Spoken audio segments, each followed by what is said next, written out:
Ég ætla að reikna hérna með ykkur 3 dæmi úr æfingu 1.1 og þau eru nokkuð mismunandi. Við ætlum að byrja hérna í þessu dæmi að reikna vigur.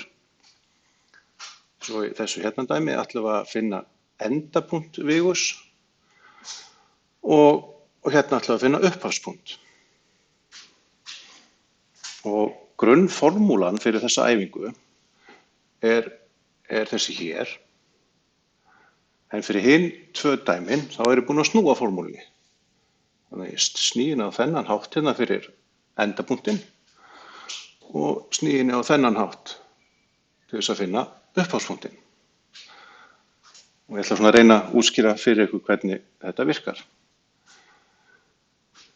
Þannig að við ætlum núna að finna vegurinn AB hérna, og hann er rauninni skilgreindur svona. Og við erum með sem sagt upphafspunkt, þennan hér, og endapunkt. Og við ætlum þá að fylgja þessari formúlu og þá ætlum við bara að gera þetta svona. Við erum það með A, B, vegur, það er jafnt og þá erum við með hérna í þessari formúlu, hérna upp á striki erum við með x2 mínus x1. Og hérna er x2 og hérna er x1.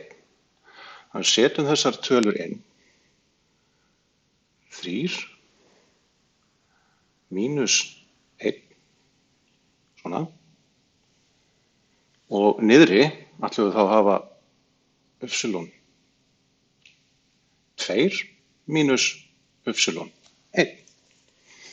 Þannig að þá myndum við setja hérna niðri 2 mínus, mínus 4. Það nú að vera svona þetta. Og ef við reiknum út úr þessu,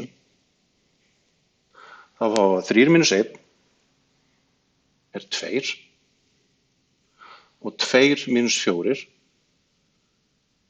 er mínus 2. Þannig að þetta hérna er þá reiknaður vegur. Það myndi vera svarið okkar í þessu dæmi. Við skulum á vinda okkur í næsta, þar sem við ætlum að reikna endapunkt vegus. Og nú er okkur gefinn vegurinn sem við vorum til dæmis að finna hérna í dæmi 1a. Og þá er ég búinn að snúa formúlunni og endapunktur, hann er þessi hér. Þannig að við ætlum þá að vinna út frá því. Og þetta hér er þá þessi liður úr formúlunni. Þannig að við skulum finna þetta. Við erum þá með x2 deilt með y2 sem er endapunktur. Jafnt og þá setjum við inn í þetta. Við erum með hérna mínus 2, 3. Við sjáum að þetta kemur hérðan. Að reyna að gera þetta svona. Og svo erum við með plús 2 sem er þá þessi hérna tala. Plús 1. Og ef við reiknum nú áfram út úr þessu, þá ættum við að fá upp á striki 0 og niðri 4.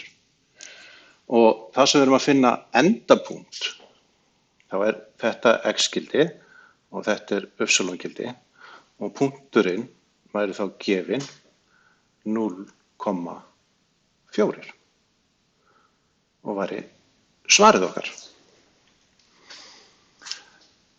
Í 10a eigum við aftur á móti að finna upphafspunktinn, þennan hér. Og þá lítur formúlan svona út, hefur við búin að einangra upphafspunktinn. Þannig að við skulum bara gera þetta á svipaðan hátt með x1, y1, stendur fyrir upphafspunkti og við ætlum að byrja á að setja þá endapunktin sem er gefinn hérna, þessi, og hann er þá 2, 1, gerum svona, og mínus,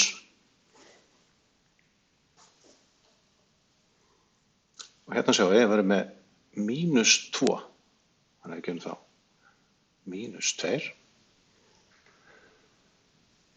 og niðri er það þá -3, þess að talan sem er hérna. Þannig að ef við ætlum að reikna okkur áfram í þessu, þá er 2 mínus -2, það verður þá 4, og 1 mínus 3 er -2.